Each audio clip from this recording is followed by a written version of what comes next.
Let's see. Let's go light, dude. All right, folks. So the phrase "demography is destiny" is attributed to French philosopher, also the famed father of sociology, Auguste Comte. And essentially, it means that you need to have a growing population to have a growing economy.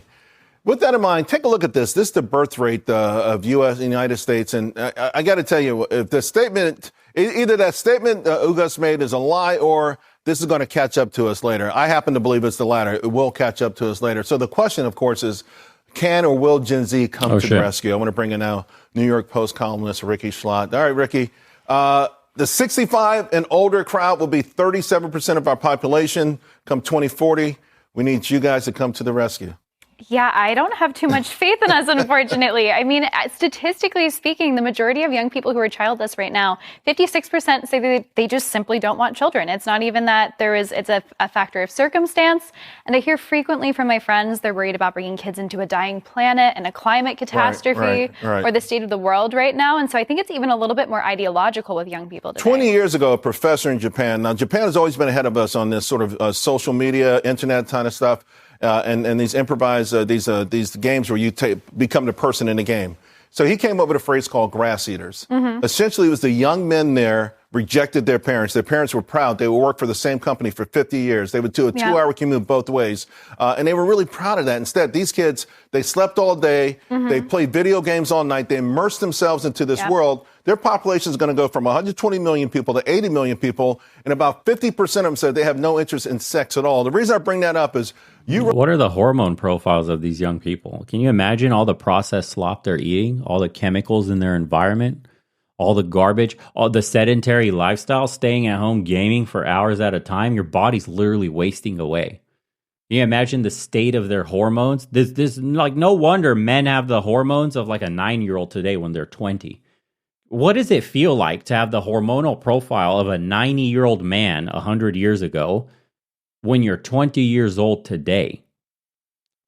Jesus. I wrote a pretty provocative article. It's called "When It Comes to Sex, My Generation is Screwed." I mean, is this a similar situation?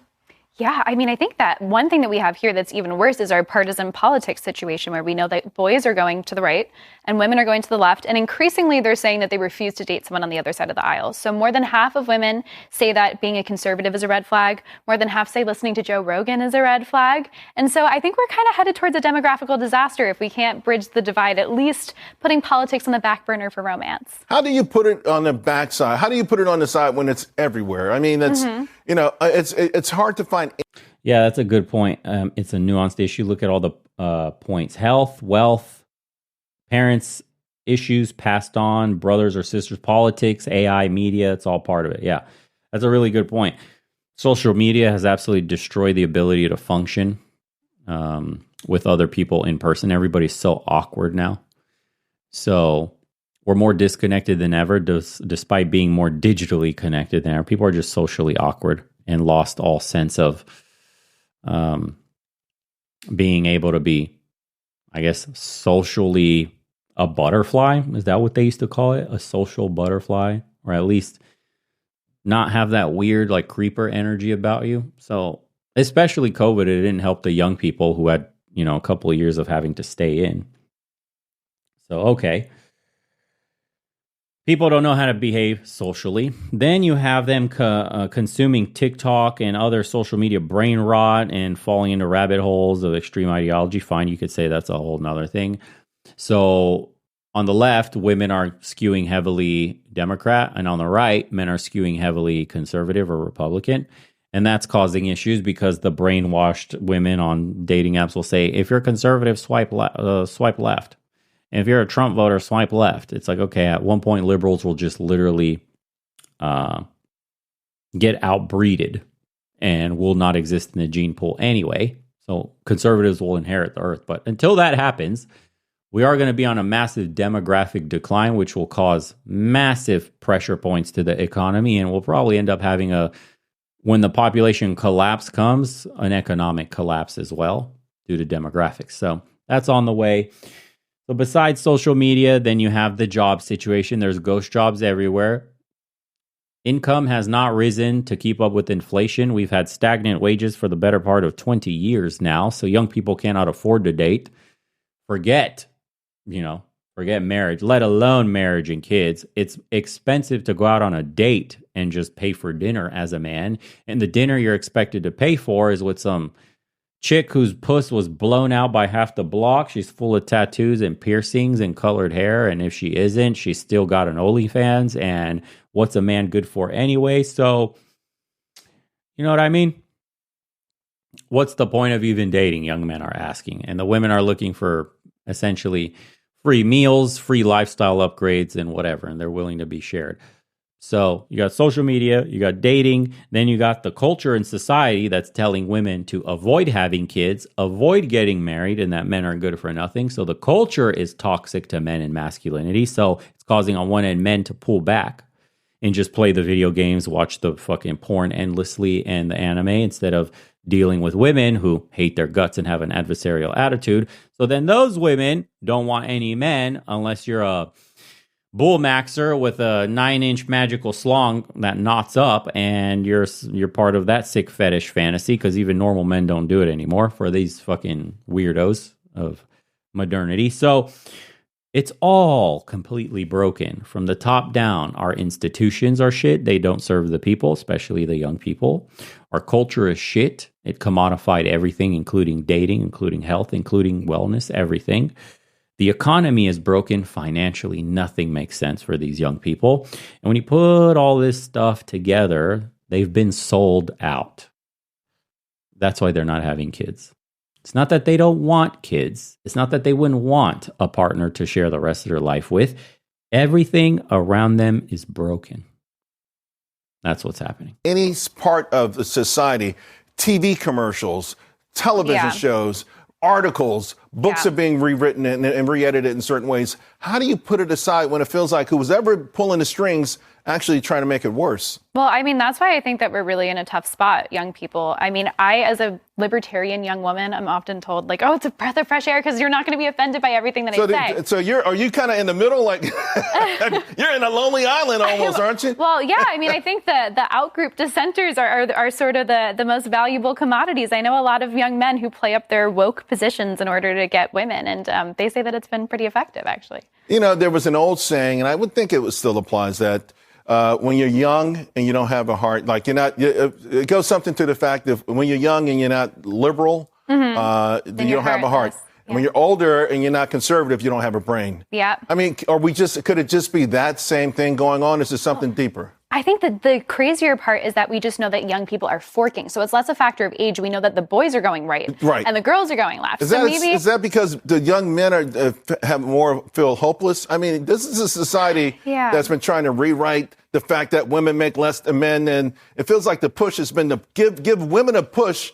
And it's come at the expense of men or young men. Absolutely. A lot of young men, I think, definitely feel like the girl power stuff is disproportionate and that boys are disenfranchised in society today. I would also say that I think the left right now really panders to some more female proclivities to be more empathetic and emotional and want to protect people and do the right thing and be charitable. And so I do think that there is almost a feminization of the left wing. So I think I've got good news for you. Okay.